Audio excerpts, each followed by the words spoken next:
The Buffalo Bills have officially locked in their 53-man roster, and the next time this team takes the field, it'll be under the bright lights of Sunday Night Football in Week 1 against the Baltimore Ravens.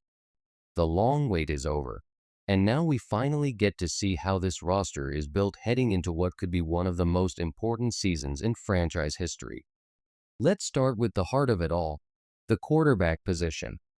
Josh Allen, number 17, remains the unquestioned leader and centerpiece of the Buffalo Bills. Everything runs through him. When Allen is at his best, the Bills are as dangerous as any team in the league. Behind him sits Mitch Trubisky, a steady veteran presence. But let's be honest, this is Allen's team, and as long as he's under center, Buffalo will always have a chance to win. That's why the quarterback room earns nothing less than an A-plus grade. Before we continue diving into the roster, a quick reminder, if you love keeping up with the latest Buffalo Bills news, make sure to subscribe to the channel, hit the like button, and don't forget to press the bell icon so you never miss an update. Alright, let's get back to business.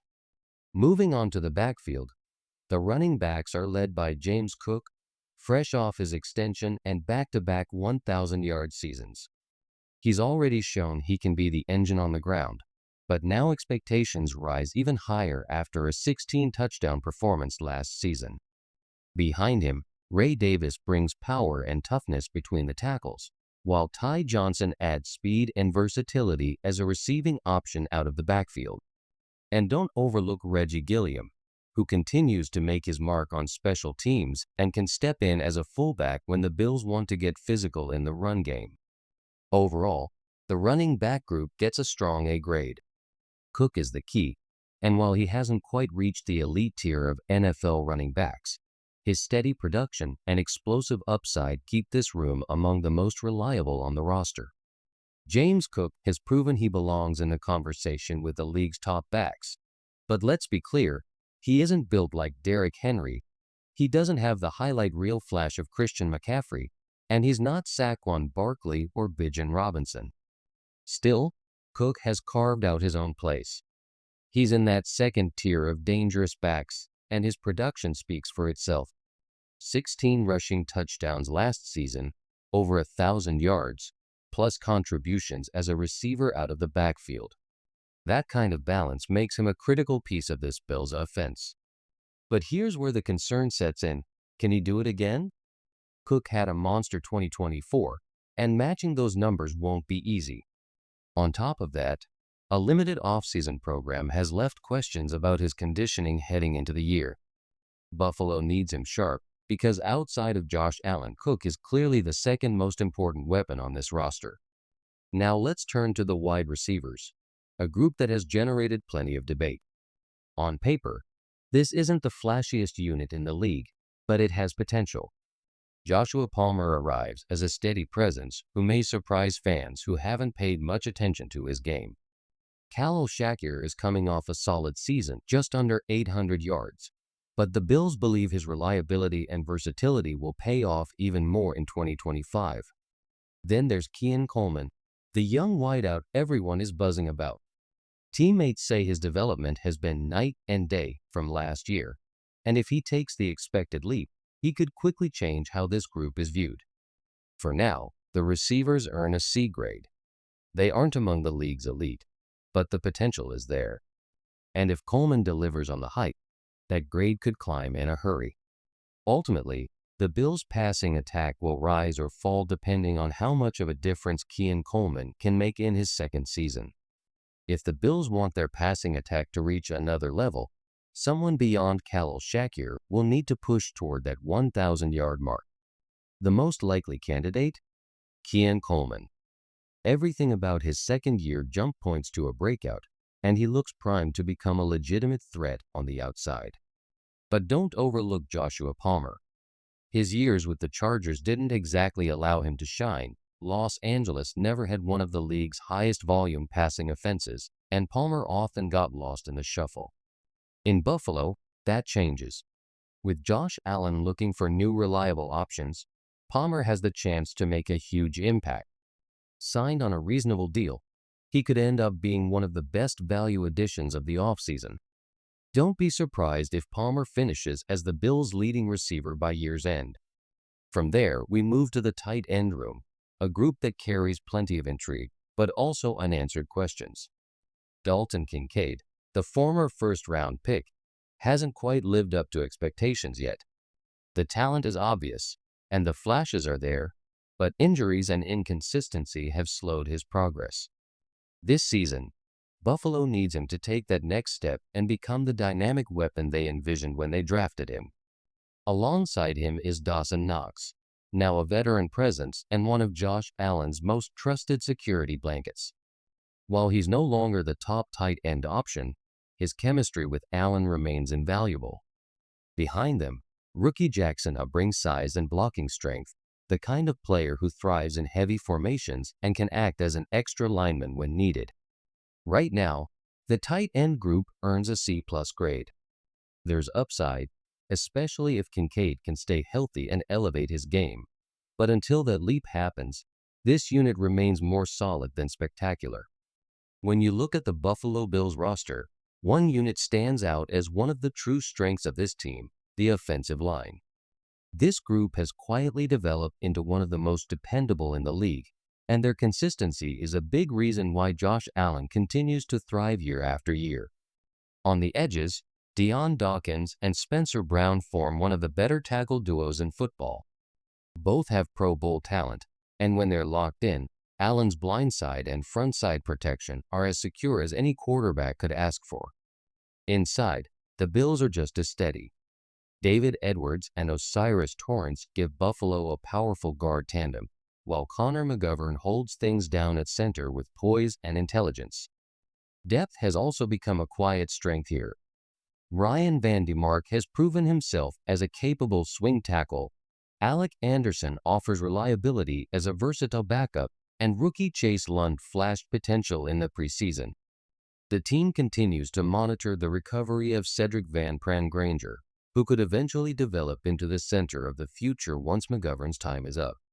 The results speak for themselves. Last season, Josh Allen was among the least pressured quarterbacks in the NFL, a testament not only to Allen's mobility, but also to the protection in front of him. When your quarterback has time to operate, the entire offense benefits.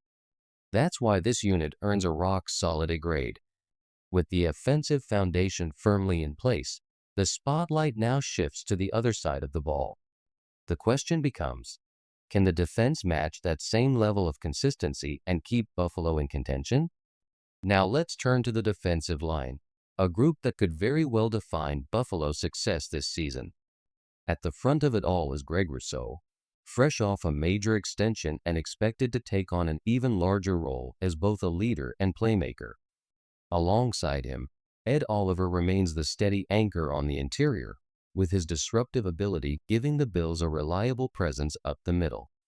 Veteran Daquan Jones returns as a force at nose tackle, though the team will be watching carefully to see if younger players like Deon Walker or Dwayne Carter can push for larger roles as the year progresses.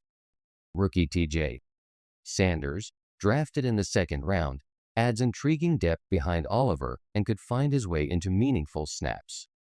On the edges, A.J. Epinesa provides a rotational spark, while the health and availability of Joey Bosa could ultimately swing this unit's ceiling. If Bosa is on the field consistently, this defensive front transforms into something far more dangerous. The Bills will also get reinforcements later in the season when Mike Hoy and Larry Ogunjobi return from suspension, further bolstering the rotation. For now, the group sits at a solid B grade. There's depth, there's talent, but what it lacks is that undeniable, game-wrecking pass rusher that opposing offenses have to game plan around every week. If Rousseau elevates into that role, Oliver maintains his interior dominance, and Bosa proves he can stay healthy, this unit has the potential to climb into the A range and become one of the most feared fronts in the AFC. For Buffalo's defensive line to truly rise into the league's elite, three things must happen. First, Joey Bosa has to stay on the field. He logged 14 games last year, but the seasons before were riddled with missed time and nagging injuries. A healthy Bosa changes everything. Second, Greg Rousseau needs to take the next step. Athleticism and length have carried him early in his career, but now it's about refining his technique, adding counter moves, and finishing plays when he gets pressure. The Bills need him to become more than disruptive. They need him to be dominant. And third, Deone Walker has to grow quickly. Drafted in the 4th round, he's viewed as a potential long-term answer at nose tackle. If he develops into a reliable force in the middle, suddenly Buffalo's front looks like one of the most balanced units in the AFC. Shifting back to the second level of the defense, the Bills are quietly stacked at linebacker. Matt Milano and Terrell Bernard form one of the better tandems in football. Milano, when healthy, is a sideline-to-sideline playmaker with rare instincts. Bernard complements him perfectly with toughness and range in the middle. Depth is also a strength here. Dorian Williams is a young player who continues to show promise, while Joe Andre, nicknamed Buffalo Joe, has a natural nose for the ball and could push for meaningful snaps. Veteran Shaq Thompson adds leadership and experience, giving the group stability. Right now, this room earns a B+ grade. The only reason it's not higher is Milano's durability. He's played only 9 combined games over the last 2 years, and the Bills can't afford another shortened season from one of their most important defenders. If Milano can give Buffalo anywhere between 12 and 17 games, this group could easily climb into the A range. And even in the event of an injury, the depth behind them inspires confidence that the drop-off wouldn't be catastrophic. After the linebackers, we move to the secondary, where things get more complicated. This is the part of the roster that carries the most uncertainty, and it starts on the outside. Christian Benford is locked in as one of Buffalo's starting corners, fresh off a well-earned extension. When healthy, he's shown he can handle the responsibility of lining up against top wideouts, but durability has been a lingering concern. With some questions about his health heading into the season, the Bills will be monitoring him closely. In the slot, Taron Johnson continues to be one of the most dependable nickel cornerbacks in the NFL. Year after year, he's been steady and reliable, giving the Bills consistency against both the run and the pass. That part of the defense feels secure. The real concern comes on the opposite boundary. Tre'Davious White, once the face of Buffalo's secondary, is now 31 years old and working back from multiple injuries. Counting on him to hold up for a full season is risky, and the coaching staff knows it. Depth could ease that concern, but Maxwell Harrison, a young corner expected to compete for snaps, begins the year on injured reserve. His eventual return will be critical if the Bills want more stability on the outside. Right now, the cornerback group earns a B grade. The talent is there, but there are too many questions about health and long-term durability. If White struggles to hold up or Benford misses extended time, this unit could become a weakness.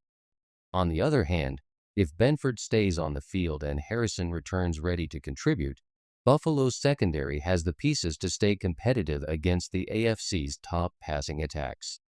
If cornerback depth is a concern, the situation at safety is even more unsettled. For years, Buffalo leaned on the dependable duo of Micah Hyde and Jordan Poyer. That era is over, and the new group must prove it can handle the pressure. At the top of the depth chart, Taylor Rapp is the most experienced option. He's aggressive, physical, and has flash playmaking ability, but his style comes with risks. Even in camp, his high-energy approach has occasionally left teammates shaken up. That edge could be an asset on Sundays, but it also raises questions about discipline and durability. Next to him, rookie Cole Bishop is expected to step into a significant role. He's had his ups and downs, showing growth late in the preseason, but consistency will be the key. Behind him, Jordan Hancock provides depth and developmental upside, while Damar Hamlin remains a valuable piece of the rotation and special teams. Unlike linebacker, there isn't much margin for error here. If Rapp or Bishop were to miss extended time, the drop-off is steep. The Bills will be counting heavily on these safeties not just to hold their ground, but to disguise coverages, support the run, and help protect a cornerback group that already has questions. Overall, the safety room earns a C grade. It's young, unproven, and thin behind the starters. For a defense that wants to keep pace with high-powered AFC offenses, this is the most vulnerable position group on the roster.